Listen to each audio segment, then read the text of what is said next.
So, I was considering and pondering this morning what would be useful to talk about, and I remembered that I know a lot of people, and in many ways I used to be one, and certainly has run and runs in certain members of my family, most of which aren't here anymore, have gone to the other side, but some are still alive, and they carry this thing around called regret. And so I thought I'd talk a little bit about regret and how insidious it is and how addictive it is and how all-consuming it can be, and how it can lead to such a cynicism and a sorrow or a hiding, and it's really very painful, regret. If you really think about it, it's helpless, isn't it? It's a kind of helplessness. I regret, and it goes across the board. Either we can be swallowed up by regret in what we have done, maybe to other people, or in the world somehow. And we can also carry regret about the things that we haven't done, which is in some ways the majority of people in a way might carry this regret of the things that I haven't done, the life that I haven't lived, the things that I haven't achieved. How to see, you can feel already how deep this is, how deep this can go, and in my own life I recognize that I carried around regret, that sort of goes hand in hand with a sense of failure. Regret and failure are very good friends, but and they go on and on. So you carry around the bag of regret into the present, and there's no freedom, right? It's a trap. It's a trap, and it is a wheel. They go round and round and round, and eventually you sort of somehow almost living in that past regret. And the trouble with it in many ways is that it is a big cloud, that hovers over the sky of our possibility now. It's very hard to be present. I think I was talking about presence yesterday. It's very hard to be present if you're carrying around a bag of the past. Well, it's the same, isn't it, with regret. If you're swallowed up by the unmetabolized, undigested, unreleased regret of what you have or haven't done, then how do you live now? How do you live now? You don't really. You sort of get through. You live a half life, and miss it, and miss the opportunity. So, what do we do about that? What do we do about regret? What do we do about our failures in the past? What do we do about things that we have done or things that we haven't done? What do we do about some of the mess that we left behind? What do we do about this regret? The only thing ultimately, is a kind of surrender. Because there's no, to psychologize too much about regret, the things I have done, the things I haven't done, you know, where does it ultimately go? It's still you know, ends up becoming something that you know you have to either keep holding on to, or you let go of, really, or you find ways of letting go of it. And we all have the capacity. It's not a great spiritual sort of, you know, secret wisdom. It's either you start to find ways of letting go of the regret of the past, or else you are still getting something from it. And that, you know, this is an important point that I'm going to say now, is like, you know, regret can be an addiction. Regret can be a hiding place, you know, because if you choose now and now and now and now to actually absolve yourself, to let go consciously of regret of whatever has been done, or usually what hasn't been done, then that brings you into a sense of great responsibility now. And the kind of responsibility is, you know, to live now.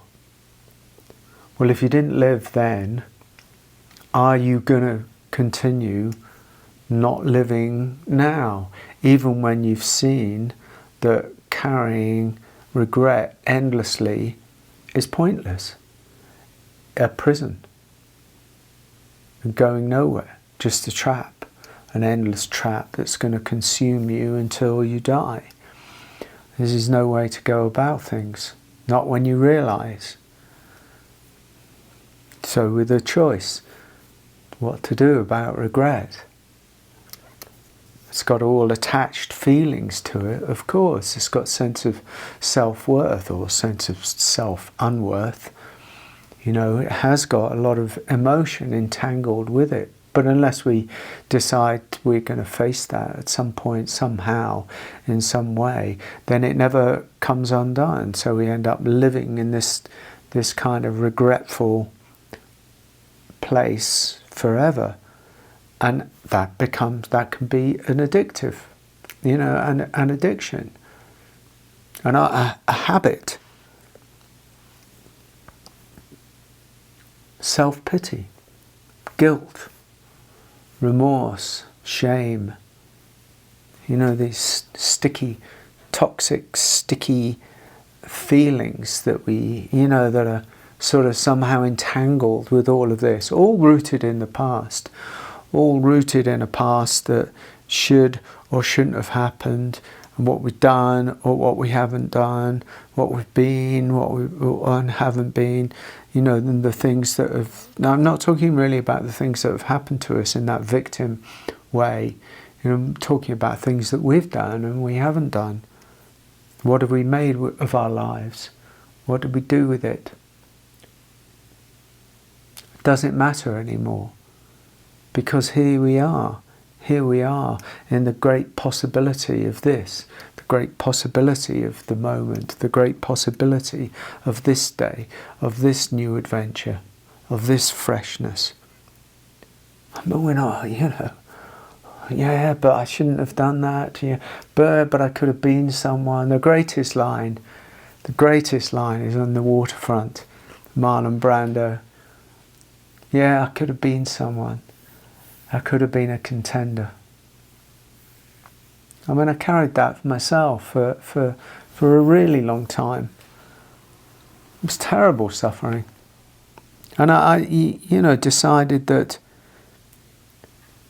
I couldn't go on like that. I couldn't go on regretting things that I can't do anything about now. The only power I really have is now.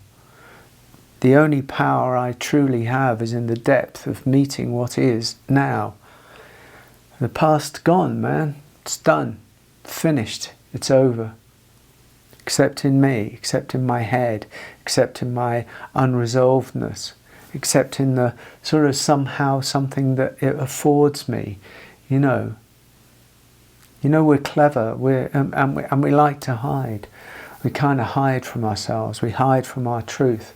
We hide from the feelings. We hide from our emotions because they're too painful, we think, for us to bear. And so we collude almost with ourselves in order to kind of wind our, cunning way through life. But all the time it doesn't really work because we're not really living. The only way is surrender. The only way is surrender. Surrendering the attachment to what did or didn't happen in the past. Can regret be a doorway to freedom? Regret is often seen as a weight, something that binds us to the past with sorrow, guilt, or longing for what could have been. It arises when we reflect on choices made, words spoken, or actions left undone. But what if regret is not merely a burden, but an invitation, an opening into a deeper understanding of ourselves? Regret shows us where we were unconscious, where fear dictated our choices, or where we turned away from life rather than meeting it fully. In this way, regret is not an enemy, but a messenger. It brings us face to face with our own limitations, not to condemn us, but to offer a doorway into greater awareness and responsibility. Thus, regret, when met with love, becomes a passage, not into endless self-judgment, but into a radical acceptance that frees us from the illusion that we should have been different. And in that acceptance, we awaken to the possibility that every moment, even those we once wished to erase, is part of the path to wholeness. If you hold on to regret, it will make you bitter. It will trap you in the past until you can't breathe the fresh air of the present. But if you welcome regret, if you listen to its whisper without turning away, it softens into wisdom, a bridge instead of a burden, a doorway instead of a prison. Regret is not the enemy. It is the echo of a heart that longed to love more deeply. Let it guide you, not bind you. Let it open you, not harden you. And in its tender surrender, you will find the fresh air of freedom. It's a good inquiry, regret. I mean, the past is one of the greatest inquiries, to see where it's still, got its clutches into us, because most people in our unexamined ways, which is the large majority, live unexamined lives. There is to bring things into the examination, not just with a mentality, not with a philosophy, not with even a psychology, but to actually, really be prepared to look at ourselves on deeper and deeper levels, and to see what it is of the past that we're still carrying around. And this regret thing, can be an important one. So, I hope that's spoken to you, and thanks.